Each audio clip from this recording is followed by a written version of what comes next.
everyone, and welcome to another VSM Real Estate Podcast. I'm your host, Daniel Krakowski. Today we have Goran Vazovic with us. What's up, Goran? Hello, sir. How are you? Very good, thank you. And today we are joined by the man laughing, the man in all the promos, Hector Cortes from HECCO. How we doing? Good, man. Thanks for being here. You know, I just noticed. Go ahead and put your shades on. Oh, you're gonna like this. Oh my God. Did you arrive here on a motorcycle, a cop motorcycle? Oh yeah. Are you the guy from Chips? I'm Bernie. Bernie's from what is that movie called? Bernie's Weekend. Weekend at Bernie's? No, Yeah, dude, you're Bernie's. Chips. You guys are probably two. Chips. Yeah. Yeah. You got to show me a pic. Let me That's see. an old reference, even Right. for you, man. I don't know. They had a revamp of the new Chips movie. Did they? Yeah, Sure. Okay. California Highway Patrol something. But yes, the two guys on the motorcycles with the stashes, and then you have the cop. Yeah, that was definitely the look Aviators I'm on. going for. Yeah, check Well, anyways, out the Facebook, check out the Instagram to see pictures of the look that Hector put together for us here today. Love it. Hector's a good friend. I'm gonna keep these shades on the rest of the. You do. That's a lot of pressure. You should. That's how you got to do it. We got a lot of lights in here. So I was fortunate enough to work with Hector, acquiring a property that's kind of an investment property / home, a little bit of that. Went to a housewarming over at his place. He did an amazing job. It looks so nice. And you know, just we had a lot of conversations, had a few drinks, had some more drinks, had more conversations. It all kind of rolled together. So wanted to get him in here, talk a little bit about his company, talk a little bit about beginning investing in real estate. And he also kind of threw a concept at me, which will likely be the title of this episode. We'll see, which is the cross-pollination of businesses. Yep. So just tell us a little bit about yourself, kind of, you know, what you do, how you got to be where you are today, and just kind of take it from there, and we'll keep it going. Sure. So I am Hector, owner of HECO.co. It is a advertising firm from Northeast Minneapolis. We've been up and running for about 3 years. Shout out Northeast Minneapolis. Ultra hip, Minneapolis. yeah. Ultra hip. Super cool. What happened? When I used to live there, it used to be nothing. When I moved out, now it's on. Now it's Like Goran's out, finally. Now the property values are up. Yeah, no, it's a super cool area. I got involved in that space because the company I was working for before, Woodchuck USA, looked them up. They have some amazing products. They actually ended up buying a co-working facility and kind of opened it up to the Northeast neighborhoods and brought in a bunch of cool startup companies in that space. And it's just been a growing community. And I was doing HECO on the side while I was working marketing for them. And that started to take off. So I actually was the first one to sign on that building with them, really believing in the dream. At the time, it was drop ceilings, cubicles, really awful space. Yep. It used to be the old Rycris facility. So literally this company just tanked, and they had like rusty lockers in the basements downstairs, and just an awful space. But I could see the vision and the dream that they had, in the works. So, and it actually turned out to be this amazing place. So we've been there for a while. Right on. So did that kind of inspire any of your, because the way we first met is you were like, hey, I'm interested in purchasing an investment property for my first place to live. And probably through Shaz, you were like, hey, let's reach out to these guys. And, you know, that was kind of our connection. So was it somewhat inspired by seeing the profitable space that they were able to develop that kind of inspired this? Yeah, absolutely. And I think, and you guys are well aware of this, but I kind of always sought out mentors and people that were successful in life, regardless of what their industry was. But, whenever I had asked them for advice, they're like, hey, how'd you get your start? Whatever, the resounding thing I kept hearing everywhere, no matter what they did, it was, I did investment properties. That's kind of like how I started. And then it kind of just tumbled into more and more and more. And, at the time I was like 15, 16. Right. Asking these questions, I was like, all right, well, when I have the ability to buy a home, like, that's the first thing I'm going to do, because they're always like, the sooner, the earlier, the better, like, just go for it. So yeah, and that's always something that's really chicken and egg for me, where I'm like, are the people, does buying the property make you a successful entrepreneur or investor, or is the person who's willing to go out and buy an investment property and just be like, yeah, I'll bet $200,000 that I can figure out how to do this, right, is that the type of person who is just successful in life? I think it's that one. The second one. But the means, I think, is a really efficient way. I mean, you guys believe in the concept, the ability of houses to appreciate and entire neighborhoods to appreciate, and the value of those things just going up on their own. I think is a huge thing, and just the work ethic behind it too. You guys are aware that it takes a lot of work to do it. I mean, we looked at a lot of properties, right? Exactly. We still look at a lot of properties, right? Yeah, everywhere, all day, every day. Right. I mean, I was talking about Hector and I when we were looking for his place, but yes, we continue to do that too. That's how it is. You probably guys looked at 100 houses? Yeah, I mean, maybe slightly pushing that. Right. So the second house is gonna be 50. The next one is, and then all of a sudden you're just like. Just add it to the list. Just add it to the list. And that's a lot of the way that it goes. And, when I work with a new investor, I like to tell them, my job is on the upfront, at the beginning of this process to really educate you and look at as many properties as it takes for you to feel comfortable. Right. And realistically, in most cases, it's not a positive return on investment for me in terms of time put in. Oh, for sure. But the idea is, once you have that education and the understanding, and you're in a property that makes sense and it's going to make you money and something that you can continue to hold in perpetuity to generate cash flow, tax benefits, etc., like, you're prepared. So I would imagine that if you saw, say in a couple years, you're like, hey, property number 2, you're going to be, when you see a good deal, you're going to be ready to pull the trigger because you already understand what it looks like. You've done the grunt work up front. Right, exactly. Yeah, I mean, that's exactly it. And that's, I think, what most people miss. Yeah. How old are you again? I'm 23. Okay, yeah. So I think you're right on track if I'm the track that you want to be on. But I bought my first property, I think, at 22 or 23. And it's really just a good start. But your first one is the hardest. But once you get the first one, the second one is just considerably easier, and so on and so on. But what's nice about real estate and what you're doing, you can just do it in tandem, and one can feed the other. Right now, you're young, and you can execute at a different capacity when it comes to your business. You can make a lot of money and then invest in real estate, and then when you're my age, 40, you can take a seat back a little bit, or maybe just not as hustle as, like 24/7, and you can rely on all the real estate assets that you've accumulated over the past, decade or so, to have a good income. Right, exactly. And another resounding thing I heard from the people I aspire to be and mentors of mine, it's always like multiple revenues of income. And you guys, all this stuff, but it is true. Like, if you can have your main hustle, what you work on, what you're really good at, what you're talented in, let's say, but you have other streams of revenue that are bringing in cash for you to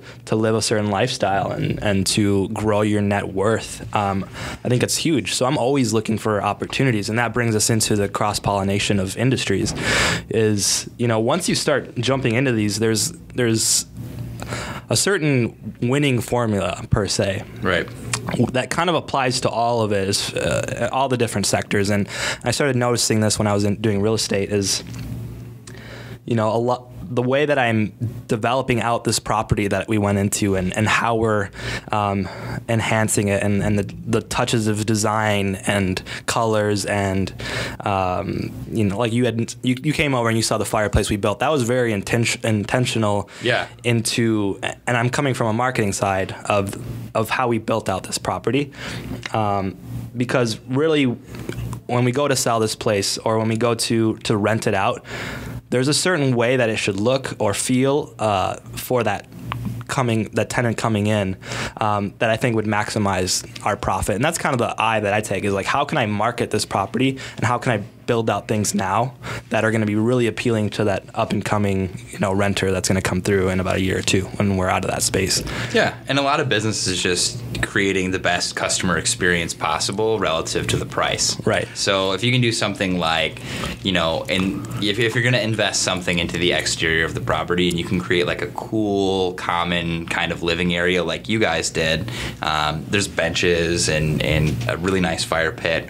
We were out there for a couple hours, having scotches and hanging out. not only do you get some utility out of it, but also it's just going to generally create a much better experience than some of the inefficient ways that people spend money. Right. Like one of the big things that I'm buying a property right now. I'm closing on it in 2 days.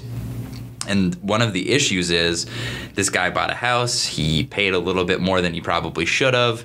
And during the course of him owning it for over the last 7 years, he made improvements to the property, but he never made the improvements that made the most sense. Right. He put a brand new roof on, brand new siding, top of the line roof, top of the line siding, built out new stairs, put a new furnace in, put a new water heater in, and they weren't not working. They were fine. It was okay. And, he probably ended up spending $40,000 on functional parts of the house that, if you're reselling, people appreciate it. It has some value. Right. But if he'd have just spent $10,000 inside the house, making it look nice, he'd have gotten, an additional 20% more in rent, and it would have cost him way, way less. Right. And that's a great point. And the thing is, I come from an industry where we are focused on who the customer is and who's buying and what do they care about ultimately. What gets them to buy, click, sell? What is it that gets that purchase made or that conversion? And for me, that's kind of how I took the property renovations. I took that angle on it, which is super fun for me because I feel like I'm doing my job. But what is the least cost, or what's the most cost effective, like you're saying, fixes that the customer really cares about ultimately? Because like you said, if I threw in a brand new electrical box, it's fantastic. It cost me $5,000. Everything's working perfect. The customer is not going to understand what that is, and they're going to be like, "Oh, well, the backyard looks like shit." So I don't know if I say shit. So I don't want to rent this property. So I'm going for like the emotion and what makes people tick. Like they want to entertain in their backyard. Everyone wants to like have parties and have people come over and maybe have family and friends. So when we hosted our party, we wanted that feel, and it was really a proof of concept. Like, are people going to want and are they going to gravitate towards that space? Right. And sure enough, we were out there for 3-4 hours and no one wanted to leave. But I think that's going to help rent my space and sell my space a lot more. Yeah, you're absolutely right. Sounds like he has the real estate bug. I love it. He's very passionate about it. But, Daniel mentioned about to talk about cross-pollinating between businesses, and real estate is not your primary business. Right. It's kind of your quote-unquote side hustle. So talk about what your, what HECCO is, what you do on a day-to-day basis, how that business has led you into real estate, and maybe how they benefit each other. Right. So HECCO does advertising content, video, photography, design, web, for companies and brands that are looking to create a bigger audience, grow their business, and reach new customers. So basically, we're trying to encompass what a brand is and what's unique about them in a minute-long video, and then pushing that out through marketing channels to the right people.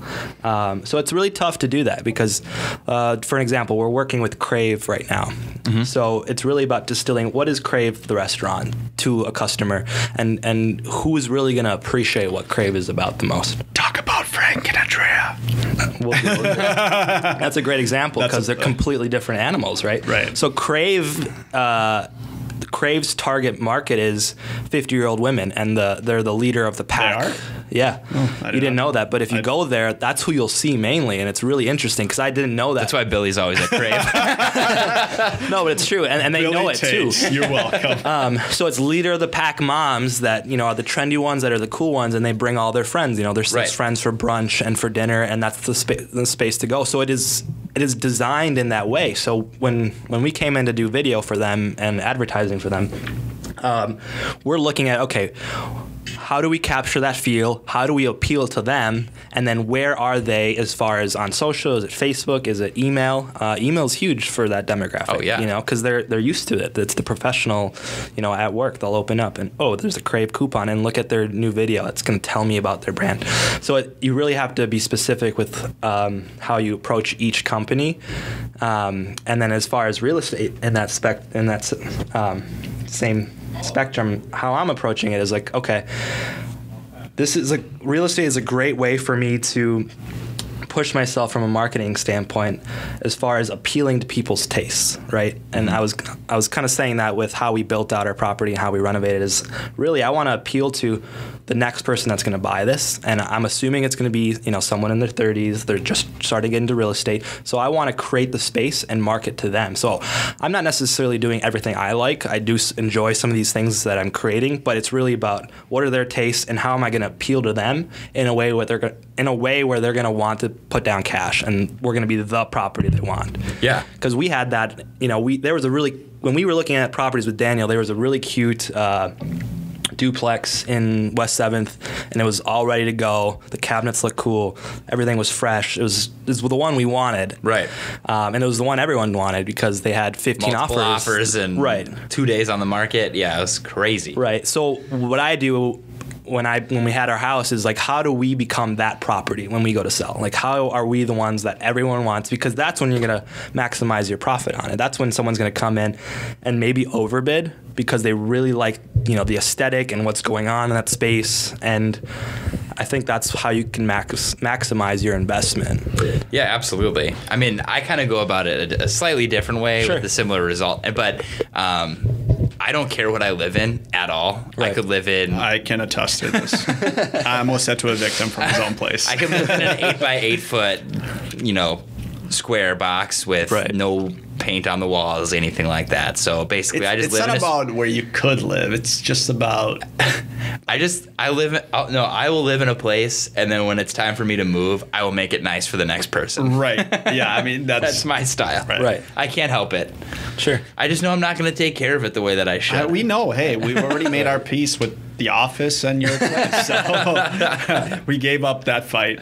But thank you. I mean, that's interesting you say that because we're both taking a different approach because we're coming from different angles at it. Yeah. For my angle is I'm trying to make it as appealing as possible to the average quote unquote consumer. Right. And that's just how my brain works. Is like I know if I do this color and this type of matching color and this kind of asset in the lawn and how we shape it, that's going to be more valuable than doing what's standard. It's got to feel unique, but also familiar in the same way. So if you actually look at the fireplace we built, it's borrowed from Freehouse. If you go to the Freehouse patio, they have these exact same concrete square fire pits. Nice. So I stole that concept straight from there, and I know that was a working concept because these restaurants pay design firms thousands of dollars to create their perfect patios. Concept. Yeah, the concept, their patio spaces, which is what similar to what I do. So there's a lot of research done behind that, and what makes people want to stay, and what makes it appealing, and what makes what's trendy. So I don't question it. I go, okay, you know what? A lot of people like to come to this.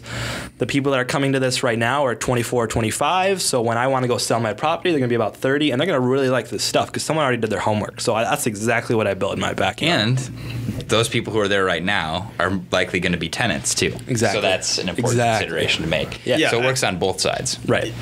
I approach this, my creativity the same way too when it comes to videos, website, etc. A lot of it has to do with what I see or borrowed concepts, and I think even Steve Jobs has this same quote. It's like if you see somebody, it's like you steal it or whatnot, or to be brash about it. But I think a lot of creativity stems from inspiration, and inspiration could be from somebody else that does something, and then you pick it up and then make it your own. Yeah. Which I think. Creativity is more of a collaborative effort versus you waking up one morning and just having this epiphany of like, oh, I'm going to create this fireplace. Right. And, to that point, I used to be that kind of person where it's like if I didn't have an original thought and it was my own thing and I was creating, this spectacular one-of-a-kind thing, then I didn't want to do it or I felt like I was cheating. And I was losing then. I was like not doing good because people didn't understand what was going on. The process was too difficult. It took too long. And it's not as effective because humans like familiarity. And the best products and the best concepts are familiar with a slight bit of change. You look at the new iPhones. They don't go wild, brand new, different concepts. It's always just a small iteration, just enough to keep you coming back, but it's also familiar and you're comfortable with it. So that's that's really how you should approach advertising. It kind of evolves slowly. You can't just jump into some crazy thing. That's why a lot of people don't appreciate, raw art as far as like, going to a museum and the raw art that's there, because it doesn't feel familiar. You can't correlate to it in any way. You can't extrapolate from it because you have no idea what you're looking at. Right. And for some other people, they love that. It's the spice of life for them. But for a majority of the population, that's how they function and that's how they think.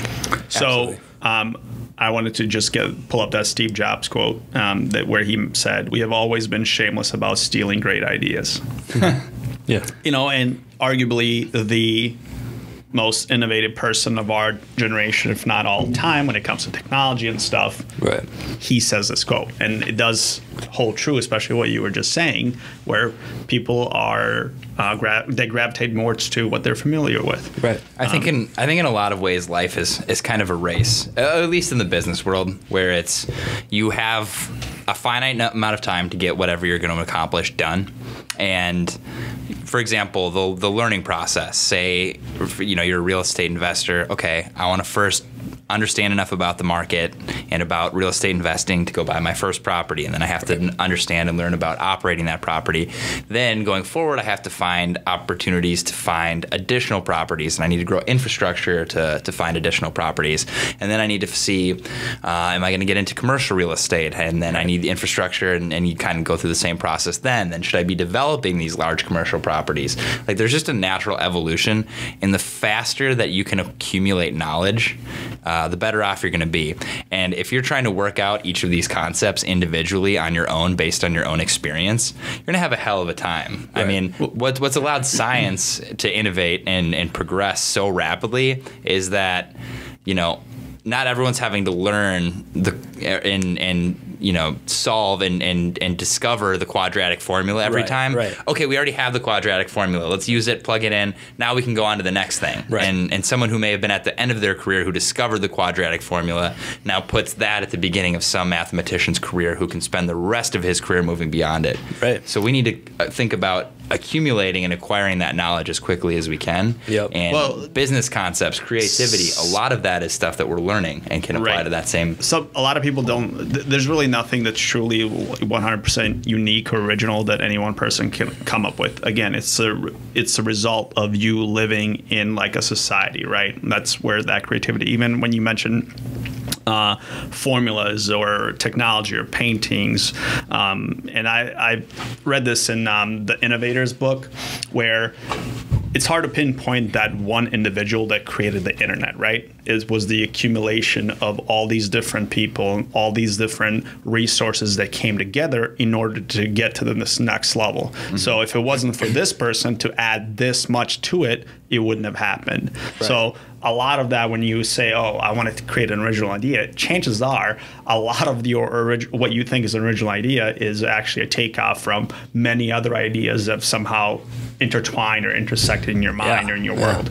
And that's another interesting concept. I don't know if we want to go there because it gets pretty deep. The tunnel gets pretty deep. But me and Shaz actually talk about this. And I talk to Shaz about it too. It really is hard if you live in society and you have contact with people and access to things, and you are visual and you can hear stuff and see stuff.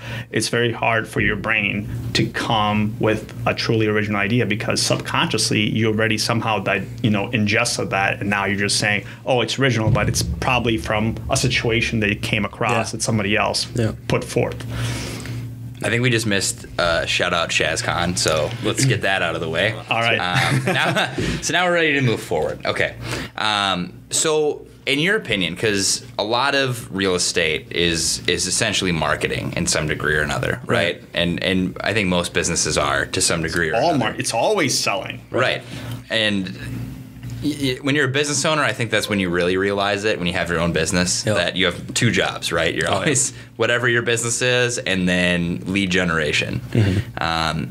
So when you look at maybe, if you have some examples from real estate, but maybe businesses in general, like what are some really common mistakes that you see in terms of marketing, brand message and brand identity, stuff like that? Yeah. So the important thing is what we were saying is that you do need to iterate. when it comes to new concepts. So when you're starting off and you're building a business and a brand specifically, or a marketing message, yes, borrow from what you've seen. Borrow elements of other companies, other places, things that you like, things that you respond to. But you have to iterate a little bit.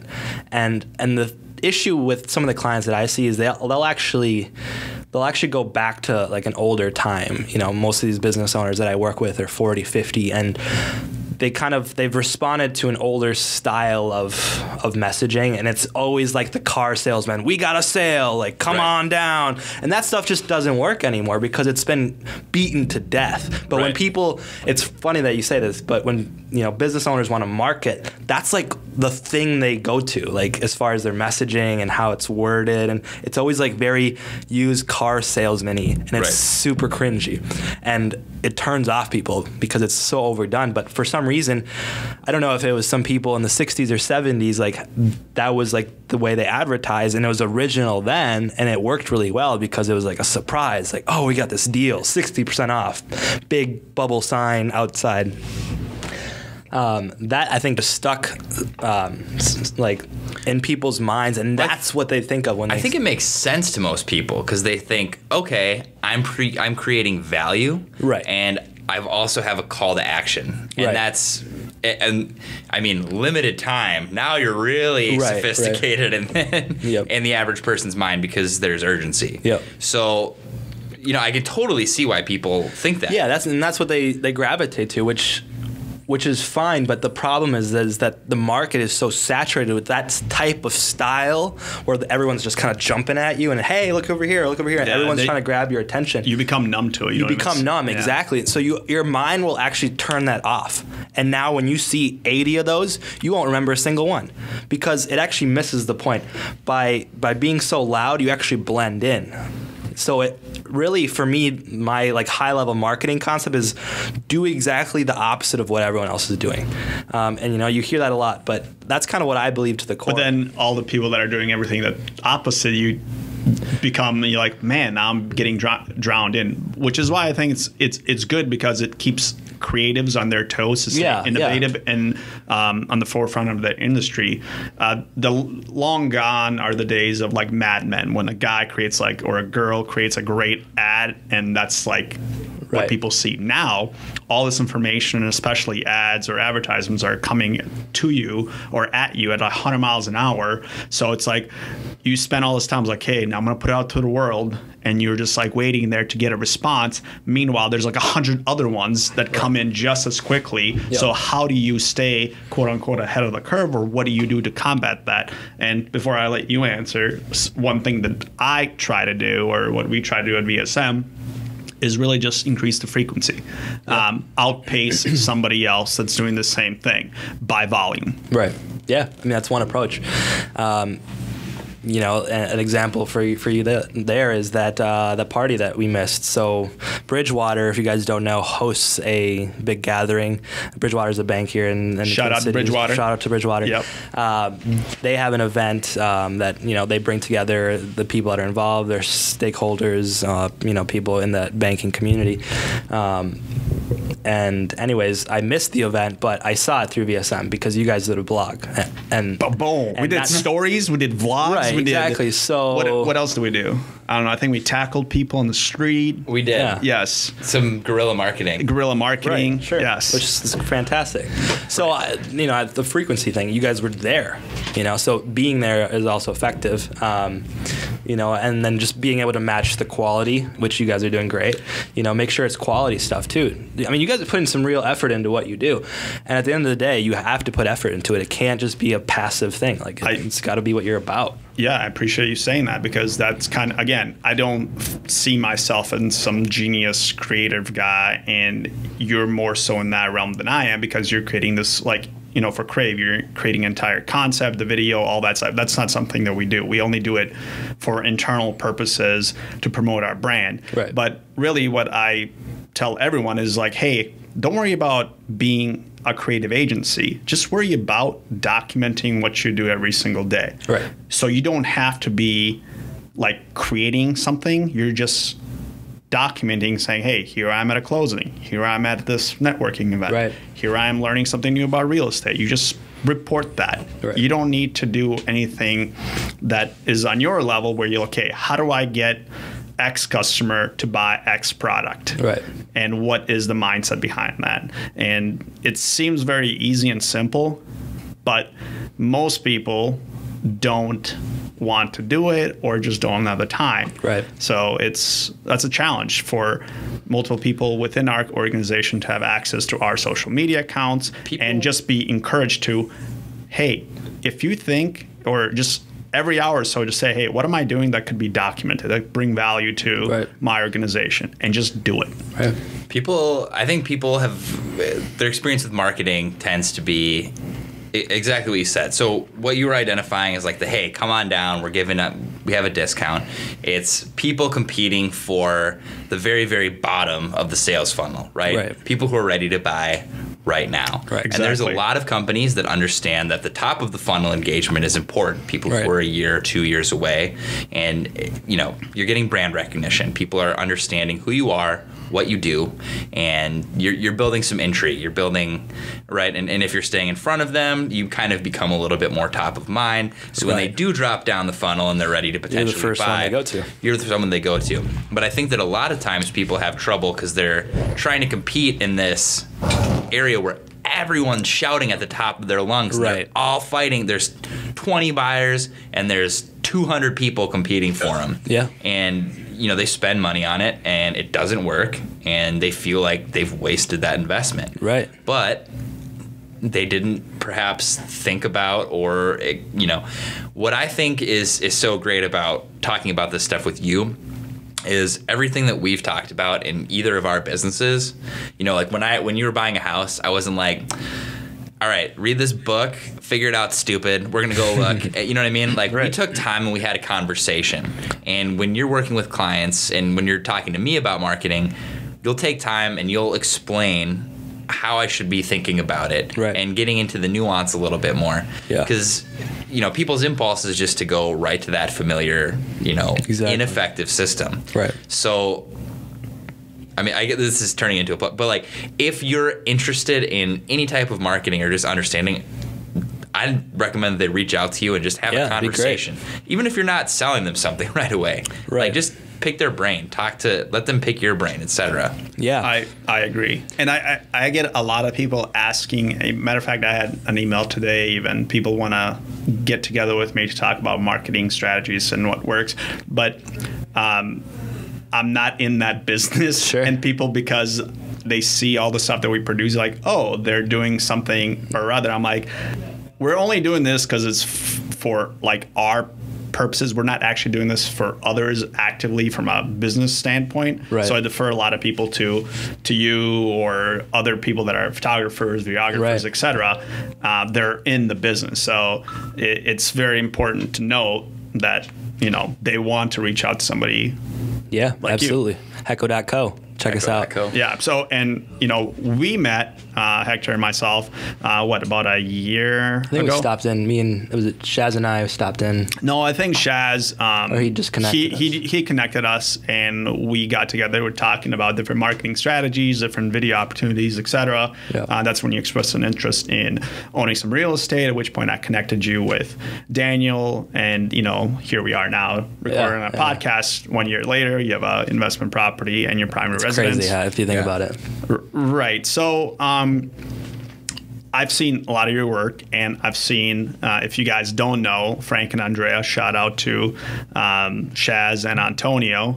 They have a double restaurant concept where they sell Philly cheesesteak sandwiches and pizzas, and you do probably all of their video work. Yep. Even the last one where it was like you synced the launch of the iPhone with the launch of their ad for Nice. their restaurant. And that's what I'm talking about. You know, those are the creatives that you want to source out for your business, where they're thinking about that. Because I'm not really going to be thinking about that. I'm just going to tell you, hey, look at your business and then just document 24/7 everything that you do. It's not going to be as strategic as that. Right. Yeah, so the concept was, and the first thing you have to understand is, so Frank and Andreas is very different from Crave, because 50-year-old moms are not bringing their friends to Frank and Andreas. It's just not that type of restaurant. But what it is you know, it's college centric. It's younger crowds, and it's also people that, you know, enjoy good Philly cheesesteak. But it's more casual, right? So award winning. Award-winning, absolutely. City Pages named it Best sandwich. Best sandwich.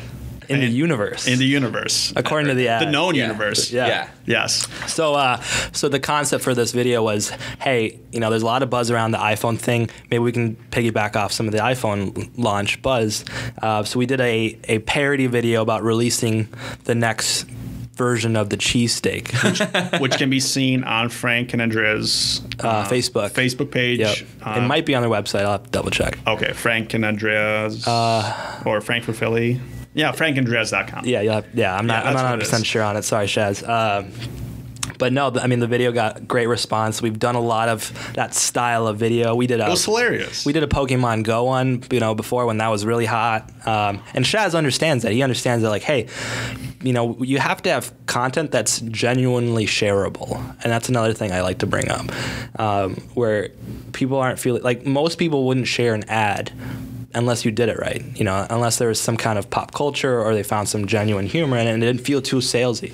And that's how you really get, you know, your most bang for your buck, is when you're creating content that demands to be shared or that people tag, you know, their friends in. And that's the kind of content I aspire to create. And that's a quintessential breakdown of people's mindset, because I think you watch commercials, you're watching, you know, we're a nation now, we don't watch commercials. We have everything on demand, but as soon as you watch a commercial, you're checked out. You're bored. You hate the format. Sometimes for the Super Bowl, there's some funny commercials. Last Super Bowl was awful. Yeah, I think it's a tapped out industry. Gary but we V still make those same commercials. Right. Well, have fun with it. Do cool stuff. Like, that's the thing. You know, you have those industry giants who essentially have deep pockets, and it's just like things that they've done all the time, and they just keep doing it. Now, what's nice is that, you know, essentially there's probably a Subway within Frank and Andrea's vicinity that gets clobbered by them dominating that industry as far as a sandwich within that region,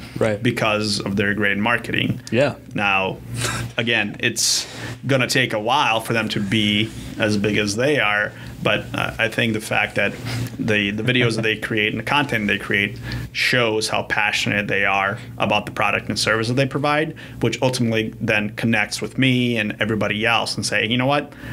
I don't want just the sandwich. I want the entire experience, which is what, you know, especially people our age crave now. It's not.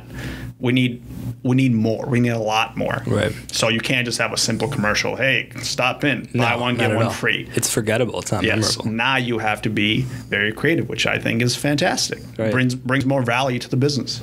Right. I want to make a Facebook ad and put it out there now, where it's just me. I'm just going to be like, hi, my name's Daniel. If you can't figure out who I am and what I do, I don't want your business. And just put that and I honestly think you'll get more buzz. And it's not an original idea. And that's not an original idea, because you and I talked about that idea. No, but seriously. What? Yes.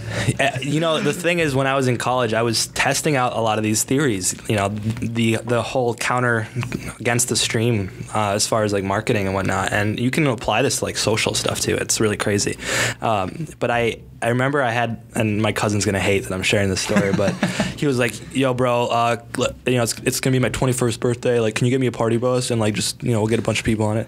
And I'm like, "Yeah, sure, we'll make it happen." And I was like, "All right, here's a beautiful, perfect example of how to get a bunch of strangers to go to my cousin's birthday party." Hang on a second. Let me hop on the Instagram. You got 10 seconds to share the story. No, I'm just here you go. So basically, I got a party bus ready to go. I created a Facebook page, and I go, this event doesn't interest you, don't come. And then it was just like the time of the event and where to meet. Yeah. And literally we had like 200 people show up to this thing, and we had to kick people off. I had a girl throw vodka in my face because she was pissed that she couldn't go on the bus. And it was like a 3-day turnaround. And like people were so damn curious. I was getting text messages left and right like, yo, Hector, what is this thing? Like, should I go? Like, what's going on? And I was like, and it's that concept. Like, there's something about not revealing everything that gets people engaged, or they want to know, or like, how dare yeah. It gives people, you know, a call to action. Like, they need to figure out something, and there's something innate about like curiosity. So if you can create that somehow. Have you ever heard where they were talking about the psychological implications of people speaking on a cell phone in public somewhere where you are? Sure. And typically when that happens, what's your reaction? You just hear someone talking to their cell phone. You like it, don't like it. Right. What do you like? Where are you? I guess I got tuned it out, but I think so. I get annoyed. I think most people get annoyed. Sure. But if it's just two people talking, people for the most part don't care. That's true. But someone talking on their cell phone when you're in like a doctor's office just drives people crazy. Yeah. And the reason that this person was proposing was that you can't hear what the other person is saying, and it's very frustrating because your brain is working overtime trying to piece together what this conversation is. Yeah. For real. Makes sense. No. So, but just think about like what that talks about in terms of engagement from somebody. They don't want to listen to you. They don't want to hear it, but their brain is kind of forcing them to Right. have some situational awareness. Yeah. So if you can do something like that, that seems like a really exciting, cool way. Just kind of trying to put a psychological construct on what you did. No, what you seriously. do. I mean, and I love that because it's like you really start to understand people's like, you know, how their brain ticks and what gets them to respond. And to this point, it's almost like my clients need to say less and then just trust that people will, you know, reach out or interact with the ad or you know, go to the store because they're interested. Another issue that I have with clients is they want to say everything about everything they do, and it's the best this, and this, and we're over here and we're better, and it's just too much. Like, you have to like distill it down, you know, to one thing. Right. And then leave a little bit of curiosity. Otherwise, you've told them everything, so why should they even come? Right. You know, so you just people have to trust that like there are really good things you can focus on in your business, but it doesn't have to be everything. And there's going to be some curiosity, and people will reach out if they care. Otherwise, don't force people to care. Right. You know. So going back to cross-pollination, what does that mean to you? What does the concept mean to you? And what do you want to talk about as far as how do you want to address it? So the cross-pollination thing is like there's benefits to dragging in concepts from different industries and seeing how they affect one another. And me and Shaz talk about this because the real estate, the food market, and marketing itself, there's some overlaps in it, and there's benefits to bringing those industries together. You know, in a very there's always deliberate way. overlap.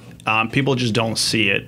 Right. You know, no matter what it really is, it affects your life at some point. You know, Right. it's like you're gonna go home and sleep at your house tonight. You're gonna eat something. So Right. it's food. It's consumption. You're gonna be interacting with an ad and or an advertisement. Again, it pretty much a person goes through that through everything that Right. all the businesses Right. there are throughout the day. Yeah, I mean, if you can be intentional and be aware of it, you actually become more efficient in the sense that your real estate, you know, is going to look better. It's going to be more desirable because you're throwing some marketing and advertising, you know, spin behind it, and that really works. You know, it kind of cross-pollinates into social psychology. Like, why does this work better? You know, because you're thinking about this. Like, we've created a space in the backyard that's, you know, inviting to people in groups, and people I want gotta see the space in the backyard. It's not that great. You but guys are talking It's about fire. It's all right. It's all right. But, I Literally. mean, here's the thing, right? So we made it decent enough to where, you know, people wanted to come hang out, whatever. No, he's downplaying it. No, but tomorrow we're doing a big campaign tomorrow with my girlfriend's company. You know, and they're paying HECCO directly to do it, but we're building out this space, and it's gonna be, you know, beautiful. So it's actually gonna take that marketing twist to the backyard concept even further, where they're actually, you know, bringing out props, and it's gonna be well developed. So I'll show you guys what that looks like, but that's kind of the eye that I bring to it, and I know there's value to that. I mean, just being able to tell like a tenant, like, yeah, commercials are shot back here, you know. that gives you an edge. And I think that if you can cross, whatever your industry is, because you guys take a different spin on it, right? You have a different lens you look through. Well, welcome to our cross-pollination. Right. But it's great. Like, if you're curious to learn what that is, like, I can benefit hugely from it. And I could probably bring that, whatever you guys have as far as knowledge, into my marketing side too. Like, it's not just real estate. So whenever I'm learning something new, I'm trying to bring in things from different industry and take that lens, because that gives you an edge. Yeah. So I think that's super important. Me and Shaz talk about this all the time.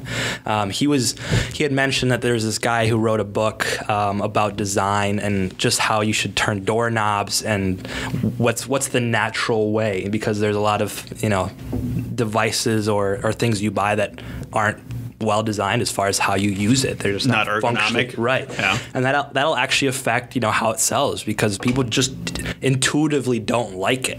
Right. So if you understand like the psychology of what makes something easy, and then you apply that to a product, it's gonna do better. And Apple is so good about doing that. They brought shout out to Apple. Yeah, shout out to Apple. They're really great because they bring out a phone that has no buttons on it besides one, and a grandma can pick it up and then go, oh, there's the YouTube button, let me push that. Right. And that's good design, because you're used to pushing buttons in real life. There is some translation, from what you were already familiar with.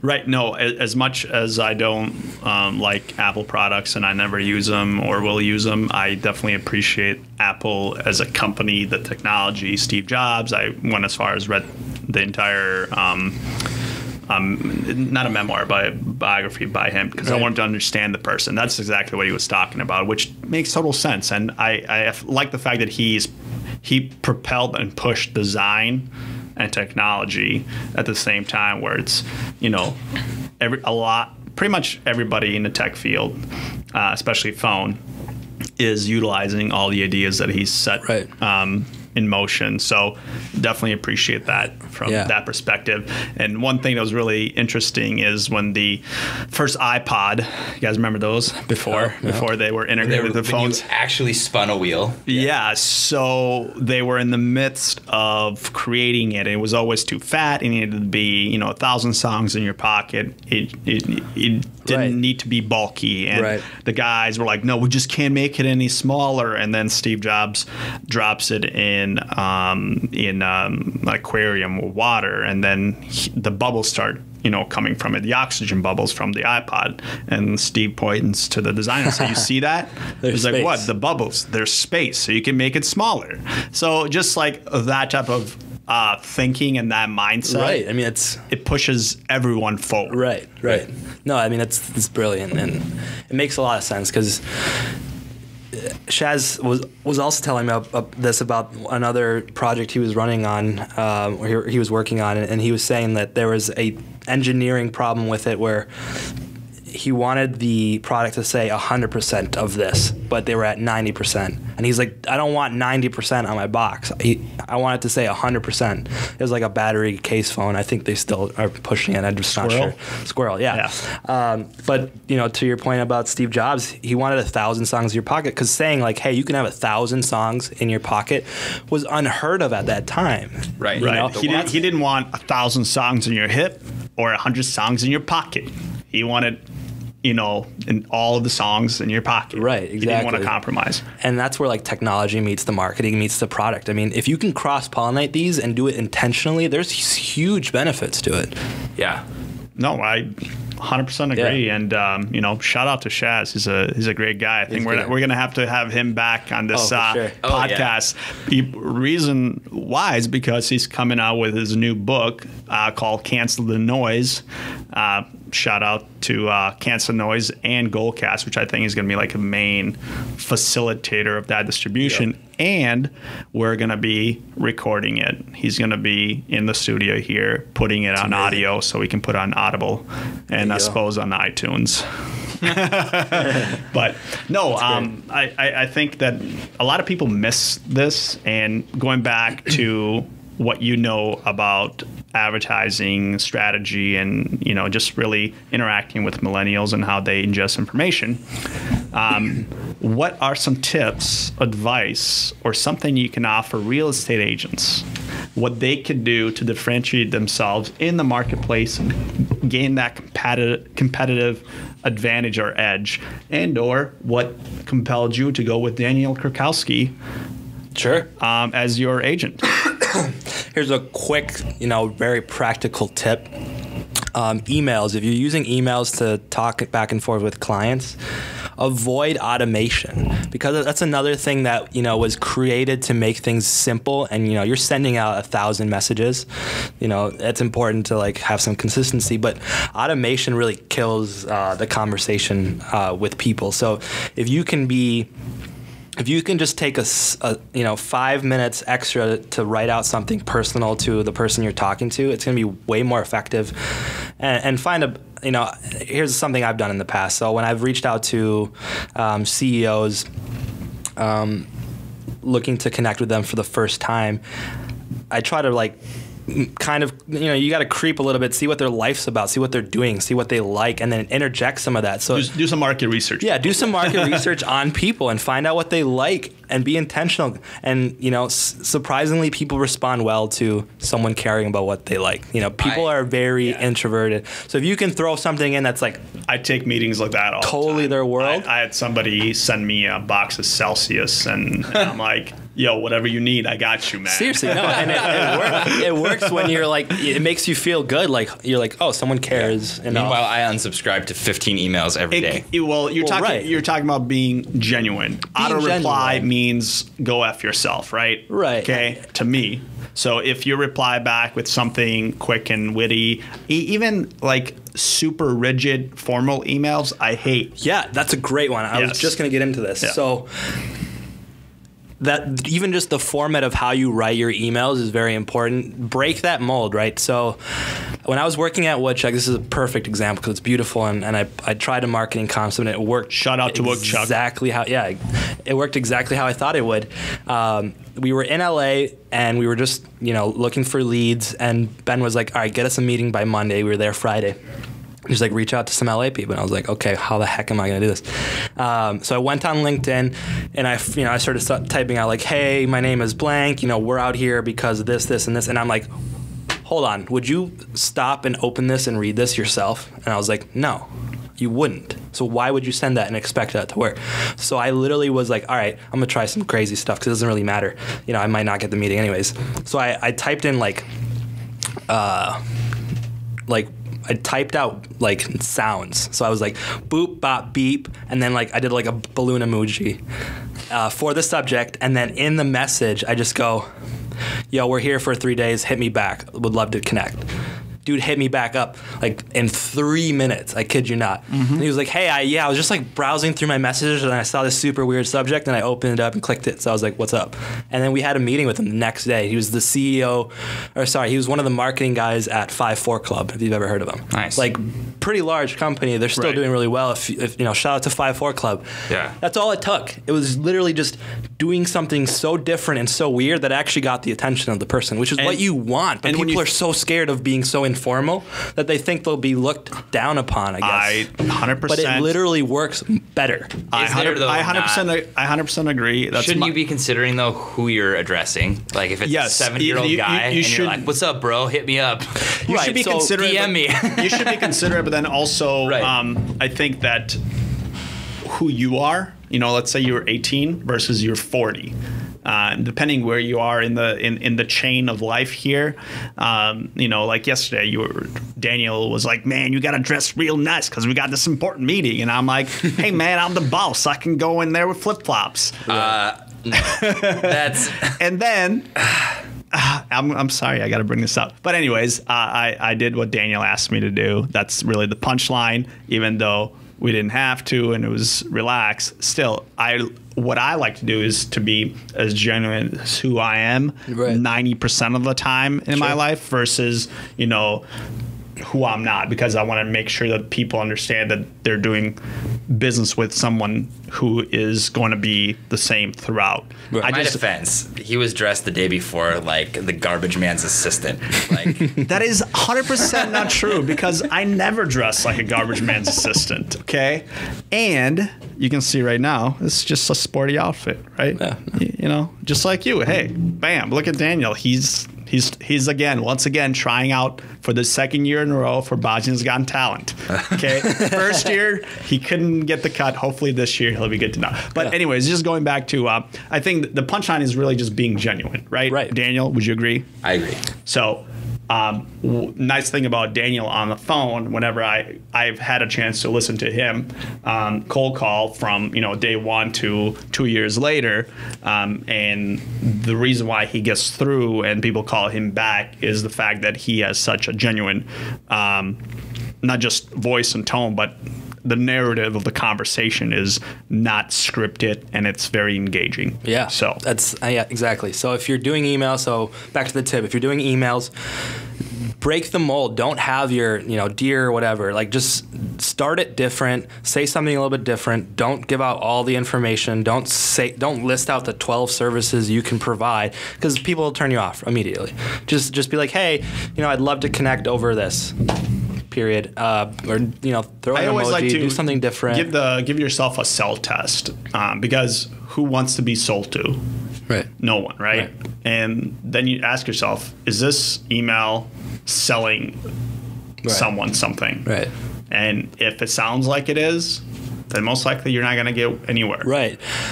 So the other thing is, like, it's like jumping the gun. So I kind of relate all this stuff to, like, dating and relationships. Is like, if you approach the girl and you go, I work at IBM, I drive a $50,000 car, this is what I can do for you, and like list out 12 things, that chick is going to turn around, walk away, and never come back. Like, it's a conversation. It's a piece by piece. You slowly reveal things. So don't expect, like, your first email, to get the sale. You have to just start a conversation. Yeah, you didn't say, hey, you should go with my company because we offer the best pricing. Here's all the blah, right, blah, and blah. then you already turned. Like, I already turned that off because I already knew where it was heading. You were not telling me anything new or exciting. So why would I want to hear out the rest? You don't. So if you're doing that on LinkedIn, if you're doing auto replies, if you add people on LinkedIn, you have this, pre-written message. Like, I don't read those straight up. There's like 5, 6, 7 in my inbox right now. I won't even open them because I already know it's a pre-hashed thing. Right. So and I think the average consumer is aware that those are, robots talking or automated things that. Yeah, and if you're a new agent, I think you have an inherent kind of like just a fear of not knowing, and then fear of you coming off as not knowing to somebody that you don't know. Right. So you just want to kind of err on the side of caution, say, you know what, I'm just gonna copy and paste somebody's template and I'm gonna send it and see what happens. Hope for the best. Right. But it's not working out. So try something different. Be original. Be yourself. Say less. If there's one thing I can say, is just say less. Just keep it to one sentence, because you're more likely to read a one sentencer than a 5 sentencer. So going back to the real estate being genuine, I'm not sure if you get these, Daniel, but we get a very impersonal boilerplate actual letter in an envelope every time we close on a property. Yep. From a real estate agent wanting to get our business, either from, hey, I just noticed that you buy this property. If you want to buy more properties for me, I can be your exclusive agent and call me, da, da, da, da, da. I get those, the impersonal letters. I mean, everyone's been doing direct mail like absolute crap for the last 5 years at least. Awful. What do you do with those? Do you just file them into your recycling bin? I know exactly what the handwritten fake font that people use now is too. You can spot it a mile away. You're just like, nope. Right. It doesn't work, and you're wasting your money. And they're long, and I'm like, what do you? I mean, it's like, or the worst is because we buy real estate under company's name, and like, dear VSM Holdings, and I'm like, really? Right. Were that dear to you? Yeah, like that's the best you can come up with. Yeah. Here's kind of like the concept, and this is how I describe it: is write texts to people, like a text message. Exactly. Via email. Via email. Yeah. Like, and here's a great concept. When you get a really long ass text, you're already like, oh shit, this is gonna be something like horrible, or I don't want to read this. You know what I mean? Like, Those are never good. There's nothing. If your mom sends you a very long text, you're it's not a good thing. Yeah, nothing's ever. It's like, oh, how's grandma? So just with emails, I'll read this later. Yeah. Exactly. You put it off, and it's even worse with emails. Like if it's long, and it's a task to do, and you don't want conversations to feel like tasks. If you're talking to someone, and it feels like this is a chore, this is something I have to do, this is a job, you've already lost. You should be calling them then. Yeah. If you got that much info, that's a conversation. Again, going back to the emails and texts, a lot of people are like, hey, I'm interested in investing in real estate. Email me back to tell me how to do this. And I'm like, ugh, that's such a broad thing, and it makes it a task because then I have to go into a barrage of questions and et cetera, versus saying, hey, I have a $200,000. I want to buy a house. Can you help me out or do something and like see that? how much more engaged you are. You're like, cool, I know what I got to do. It's straight to the point. This dude seems like he understands what he's doing. That phone right away as soon as that email comes through. It's great. So just be that way with your clients. Be genuine over email and send text style SMS-based or text-based short messages via email. Right. Great tips. What, hang on. Do we have something else? More tips? Come on. Yeah. So I had one on the top of my mind. Video? I mean, video is great too. There's cross-pollination here, right? Like in your videos, the same way. Like keep it simple, keep it, genuine. Should real estate agents or real estate professionals that service people or help people in real estate transactions, broker real estate, should they be on social media and should they use video? And why? Yes and no. And I'll say yes if you're willing to put the effort into it. If you're willing to, look the part and put some energy into it, then yes. If you're just going to record on your iPhone behind your desk, maybe not. I mean, it depends. Like if you're delivering a genuine message, go for it. And if it's useful. How do you feel? I think this is a growing trend right now. Open houses and agents going live at their open house. And even though I'm in the business, been there, done that, I still, when I see like a friend or acquaintance going live at an open house, I still check it out for a couple minutes because I think it's interesting. That's a great way to do it because then you're not forcing anything. You're like, hey, we're here live at this property. It's going for this price. And I know when Daniel goes live in an investment property, it doesn't matter if it's on a Sunday, I still tune in. Right. No, yeah, go live. I mean, it's a really great way. A couple of hearts to beat. Yeah, I mean, if you're starting on videos and you don't know the format, go live at your showings. Maybe talk to some people that are there and say, hey, what do you think of the property so far? Right. And engage. Yeah, engage with them. And then if they say like, oh yeah, this is a really nice property, we're interested, then whoever's watching is going to go, oh, I should probably look into this. Yes, build on that. Right. So provide some real, genuine insight. Just kind of a quick and then addition to that tidbit, the reason why we do so much social media every day is because you never know, right? Let's say 30 days goes by, we delivered a bunch of content, nothing, substantive came of it, but it doesn't matter because we still created the content. It's part of our entire library of stuff. But last week we ended up closing on real estate in Cottage Grove, and I did Instagram stories, which disappear after 24 hours, and I was just documenting, hey, we're here, we're going to do this. I didn't even say that we're selling. I just said, this is what we're doing. Okay. And then I had somebody DM me on Instagram saying, hey, we're interested in that lot. Who can I reach out to learn more about building a home there? Cool. And it was unexpected, but you were out there. My genuine kind of like, hey, here's what I'm doing documentation. It gives you that, I guess, really just a response that you want, which I want to sell these homes, but not directly go on Facebook Live and say, hey, everybody, I just want your attention for about 1 minute to tell you why it's a great deal to buy my house. Sure. Yeah. So. No question. Well, Hector, awesome advice. Thank you. If people want to engage you or get a hold of you in order to help them. HECO.co. HECO.co. HECCO.co. And you can help them basically if I'm a real estate agent coming into the biz. Yeah. I have a business. You're a wholesaler. I think wholesalers need you more than anybody. Yes. Like they send some whack ass material out. Can you help them out? Absolutely. We'll sit down. We'll figure out who they're targeting, and we'll come up with the proper way to do something. Let me ask you one quick question. If you're marketing and a big part of your marketing is photos, and you're sending photos out to people via email, would you require that they have a Dropbox Pro account to view those photos? No. Okay, so I definitely know someone you can help. I'll introduce you to them right away. But seriously, thanks for being here. Yeah, absolutely. Want to have you back. Talk more real estate. Absolutely. Thanks for listening, everyone.